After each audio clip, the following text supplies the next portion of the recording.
Audio release అయింది. తన తప్పు తెలుసుకొని అపాలజీ వీడియో కూడా చేసింది. అయినా కూడా అపాలజీ వీడియో నువ్వు అపాలజీ చేసినట్లేదు, సారీ చెప్తున్నట్లేదు, ఏదో డిమాండింగ్గా మాట్లాడుతున్నట్టుందని చెప్పి ఎన్ని ట్రోల్స్ అంటే, ఏడుచుతున్న వీడియోకి కూడా మీరు ట్రోల్స్ వేసి చెప్పారు. అలాగా అపాలజీ చెప్పిన వీడియోకి కూడా మీరు ట్రోల్ వేసారు. ఇప్పుడు చూడండి తన పరిస్థితి ఎలా ఉందంటే, హాస్పిటలైజ్ అయ్యింది.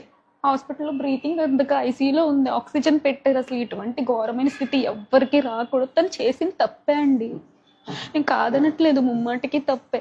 కానీ తను చేసిన తప్పుకి రియలైజ్ అయ్యి సారీ అడిగింది కదా, యాక్సెప్ట్ చేయొచ్చు కదా. పెద్ద వీడియో చేసే స్థితిలో లేదు తను ఆ రోజు, అయినా కానీ సారీ అడిగి వీడియో చేసింది.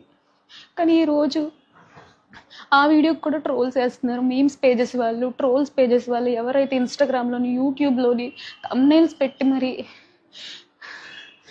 చెప్పలేనండి. మొన్నే మా ఇంట్లో మా డాడీ చనిపోయారు. 3 నెలలు కూడా అవ్వలేదు ఆయన చనిపోయి. ఇంక ఈ బాధ తట్టుకునే ఓపిక శక్తి కూడా మాకు లేదు. ఇంకో చావు మా ఇంట్లో జరగొద్దని నేను కోరుకుంటున్నాను. ఆ పిల్లకి ఏమవుతుందో అనిపించింది. పచ్చళ్ళ బిజినెస్ వద్దు, యూట్యూబ్ వద్దు, ఏమొద్దు, అది సేఫ్గా ఉంటే చాలు. ప్లీజ్ మీకు దయచేసి రిక్వెస్ట్ చేస్తున్నాను. ఈ ట్రోల్స్ మీమ్స్ ఏమైనా ఉంటే కొంచెం ఆపండి, మిమ్మల్ని రిక్వెస్ట్ చేసుకుని అడుగుతున్నాను.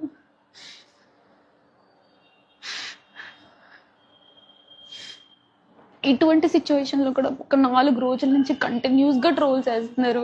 పెట్టిన రోజు మీరు రియాక్ట్ అవ్వలేదు.